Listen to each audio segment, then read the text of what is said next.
کیا اس لیے مانتے ہیں چلو بڑے بتا رہے تو ماننا چاہیے، ماں باپ کی بھی مانتے، رشتہ داروں کی بھی مانتے، تو ہمارے رسول ہے ان کی بھی مان لو، کیا برا ہے، ایسا مانتے ہیں ہم؟ نہیں، اللہ کے رسول صلی اللہ علیہ وسلم کی بات ہم کیوں مانتے ہیں؟ ہم اس لیے مانتے ہیں کہ رسول اللہ صلی اللہ علیہ وسلم اپنی طرف سے نہیں کہتے ہیں، اللہ کی طرف سے کہتے ہیں۔ رسول کی ماننا ضروری اس لیے کہ اللہ کی ماننا اس پر موقوف ہے، رسول کی بات اللہ کی طرف سے ہے، تو رسول کی وہ بات نہ مانی جائے تو اللہ کی بھی نہیں مانا۔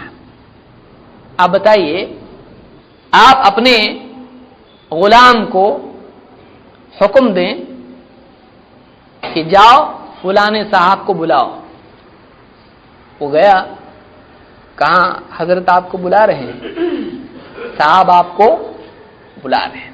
دنیا کی مثال آسانی سے سمجھیں آپ، ایک آفس میں کوئی کام کرنے والا ہے، ماتحت ہے، سب آرڈینیٹ ہے، اس کو آفس کا باس کہے کہ جاؤ فلاں کو بولو صاحب بلا رہے اندر آفس میں۔ اب یہ گیا، بولا صاحب بلا رہے آپ کو، بولا اس کو کون مانتا ہے؟ نہیں آیا، صاحب بھی انتظار کیے، صاحب نے اب آدمی بھیجا کاغذ کے ساتھ، بوریا بستر لپیٹو اور سیدھا گھر کو جاؤ۔ کیوں صاحب؟ اب آفس میں گیا، کیا بات ہے، مجھ کو فائر کر دیا آپ نے؟ کیوں فائر کیا؟ کہ میں نے بلایا آیا نہیں، تو آپ نے کب بلایا؟ وہ آیا تھا، تو اس کو میں نے تو بھیجا تھا، میں نے بلایا تھا، اس کے ذریعے سے بلایا تھا، اس نے جو میسج دیا وہ میرا تھا، تو فرما برداری اس کی نہیں میری کرتا اگر تو اس کی بات مان لیتا۔ سمجھ لیا؟ یعنی اس کی ہم نہیں مانتے، ہم تو آپ کے یہاں کام کر رہے ہیں، آپ ہمارے باس ہیں، اس کی کیوں مانے؟ میں نے تو بھیجا تھا اس کو بلانے کے لیے، وہ حکم کس کا تھا؟ حکم میرا تھا، تو اس کی مان لیتا، میری ماننا ہوتا، کیونکہ حکم کس کا تھا؟ حکم اس کا تھا آؤ، اس کا نہیں تھا، حکم میرا تھا، وہ تو پہنچانے والا تھا۔ تو رسول اللہ کے جتنے ہوتے ہیں ان کا مقام بہت بڑا ہوتا ہے، اور وہ اللہ کے خاص چنے ہوئے بندے ہوتے ہیں۔ اللہ تعالیٰ نے رسولوں کو بھیجا تو کوئی آدمی اس تناظر میں ان کو نہ دیکھے، یہ تو انسان ہے، انسان ہم کو بولے ہم تھوڑی مانیں گے، نعوذ باللہ۔ وہ اللہ کی طرف سے چنے ہوئے اور اللہ کا پیغام لے کر آنے والے ہیں، ان کی بشریت، ان کی انسان ہونے کو آدمی اس سے دھوکہ نہ کھائے، یہ دیکھے وہ کس کی طرف سے پیغام لے کر آنے والے ہیں۔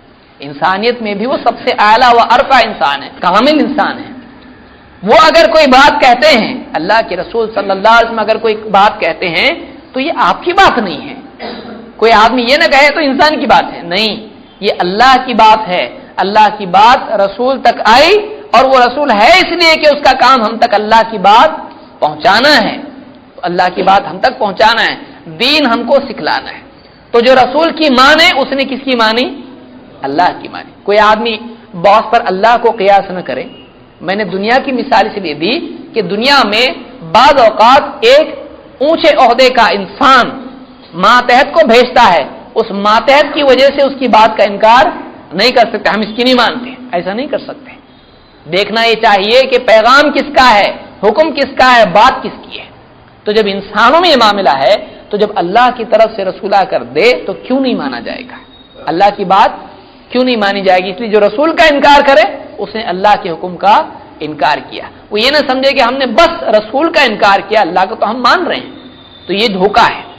اسی لیے اللہ کے نبی صلی اللہ علیہ وسلم نے فرمایا ایک حدیث میں، جس کو امام احمد، ابو داؤد، ترمذی، ابن ماجہ، ابن حبان اور حاکم نے روایت کیا اپنے المستدرک میں، اور شیخ الالبانی نے صحیح الجامع الصغیر 7172 پر اس کو صحیح کہا ہے۔ اللہ کے رسول صلی اللہ علیہ وسلم فرماتے ہیں، لا الفین احدکم متکئا علی اریکتہ، میں ہرگز تم میں سے کسی کو اس حال میں نہ پاؤں کہ وہ اپنے تکیے سے ٹیک لگائے بیٹھا ہو، یاتیہ الامر من امری، میرے احکام میں سے، میری باتوں میں سے، میرے حکموں میں سے کوئی حکم اس کے پاس آئے، مما امرت بہ، جس کا میں نے حکم دیا ہو، او نہیت عنہ، یا کسی بات سے میں نے منع کیا ہو، ایسا کوئی میسج اس کے پاس آئے، میرا حکم یا میری پروہیبیشن، میری منع کی ہوئی کوئی بات اس تک پہنچے کہ میں نے اس سے منع کیا ہے، فیقول لا ادری، اور وہ کہے ہم نہیں پہچانتے اس کو، ہم کو نہیں معلوم کیا ہے، آئی ڈونٹ نو. آدمی نے یہ تو اپنے کو نہیں معلوم بھائی، اپنے کو اب تو قرآن معلوم ہے. لا الفین احدکم، میں کسی کو تم میں سے اس حال میں نہ پاؤں. فیقول لا ادری، وہ یوں کہے کہ میں نہیں پہچانتا اس کو، کہ کیا چیز ہے میں نہیں جانتا. ما وجدنا فی کتاب الا اتبعناہ، ہم تو بس اس کتاب میں یعنی اللہ کی کتاب میں جو پاتے ہیں ہم تو بس اسی کی اتباع کرتے ہیں، ہم تو بس اسی کو فالو کرتے ہیں. ایسا تمہارا حال نہیں ہونا چاہیے. میں تم میں سے کسی کو بھی اس حال میں نہ پاؤں تکیے سے ٹیک لگا کے عام چیئر کرٹک وہ بنے. ہوتے ہیں نا بہت سارے لوگ، اور اکثر میرا اپنا تجربہ بھی ہے اور آپ کا بھی ہوگا، آپ کا جیسا جیسا سابقہ پڑے گا، کہ منکرین حدیث میں ایک قسم کا کبر اور تکبر ہوتا ہے، ضد ہوتی ہے. جہالت تو بیج ہے اصل میں، وہ تو ہونا ہی ہونا ہے، لیکن جہالت کا پودا اکثر کبر والا ہوتا ہے، تکبر ان میں ہوتا ہے. تو وہ اکثر ان کا نہیں ہم نہیں پہچانتے، یہ ایسا ہے یہ ایسا ہے. سارے محدثین پاگل، سب کے سب اتنے سارے محنت کر کے حدیث جمع کرنے والے سب پیدل، تو یہ سب کچھ کام کی نہیں تھی، انہوں نے خامخواہ اپنی زندگی ضائع کی. ایک اللہ کی کتاب پڑھتے پڑھاتے تو کتنا اچھا ہوتا. یہ اتنے سارے ٹنوں سے اتنی ساری والیومز کی کتابیں جمع کر کے رکھ دی، اسلام کے اتنے سارے ورژن بنا کے رکھے، کیا ضرورت تھی اتنا کرنے کی؟ پاگل کہیں کے، ہم عقل مند ہیں. کیوں؟ ہمارے پاس کیا ہے؟ اونلی ون بک، ایک ہی کتاب ہے. آگے ہم آئیں گے ان کی کتاب کا سمجھنا کتنا پیارا ہے اس پر. تو یہ حدیث ہم کو بتلاتی ہے کہ اللہ کے نبی صلی اللہ علیہ وسلم نے واضح الفاظ میں اپنی حدیث میں اس بات سے منع کر دیا تھا کہ تمہارا یہ حال نہیں ہونا چاہیے. آپ دیکھیے اللہ کے رسول صلی اللہ علیہ وسلم کی یعنی نبوت کی علامات میں سے یہ ہے کہ آپ بتائیے اس دور میں کیا تصور ہو سکتا ہے؟ کوئی آدمی کہے ہم قرآن مانتے حدیث نہیں مانتے، ہو سکتا ہے اس دور میں؟ نہیں ہو سکتا ہے. لیکن اللہ کے نبی صلی اللہ علیہ وسلم کو اللہ نے جو علم دیا اس میں اس برائی کا تذکرہ بھی تھا کہ ایسا نہیں ہو، اور ایسا ہوگا آپ کو خبر تھی. اور آپ دیکھیے انسانوں میں سے ایسے لوگ پیدا ہوئے جنہوں نے اللہ کے نبی صلی اللہ علیہ وسلم کی حدیثوں کو جملتاً و تفصیلا یعنی پورا کا پورا انکار کر دیا، کوئی حدیث کو ہم نہیں مانتے. یہ کیا ہے؟ یہ فتنہ ہے، یہ گمراہی ہے، اور یہ کفر ہے کہ کوئی آدمی اللہ کے نبی صلی اللہ علیہ وسلم کی تمام حدیثوں کا انکار کرے. اس کو یاد رکھیے، تمام حدیثوں کا انکار کرنا کیا ہے؟ کفر ہے. یہ ہو سکتا ہے کہ کوئی آدمی اس کو صحیح حدیث ہے اس کو ضعیف لگ رہی ہے اس لیے وہ انکار کرے، اس کو ٹائم دیا جائے گا، اس کو سمجھایا جائے گا.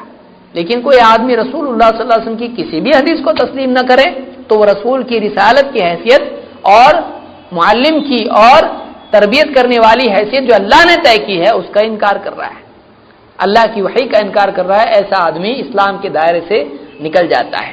انشاءاللہ اگلے درس میں تفصیل سے ہم حدیث کی حجیت کہ حدیث کی آتھینٹسٹی اور اسلام میں حدیث کا مقام کیا ہے، اس بارے میں اگلے دروس میں سلسلہ وار ایک ایک کر کے ایک ایک موضوع کو لیتے ہوئے ساری تفصیل انشاءاللہ دیکھیں گے. آج کے درس میں ابتدائی حصہ جو ہمارا طویل ہوا یہ ضروری تھا، اس لیے کہ جب تک کہ بیماری سمجھ میں نہیں آئے تب تک کہ آدمی اس کا صحیح ڈھنگ سے علاج نہیں کر سکتا ہے. اللہ تعالیٰ مجھے اور آپ کو دین کی صحیح سمجھ عطا فرمائے اور ہر قسم کے دینی و دنیا فتنوں سے ہم سب کی حفاظت فرمائے. سبحان اللہ بحمدہ، سبحانک اللہم و بحمدک، اشہد ان لا الہ الا انت استغفرک.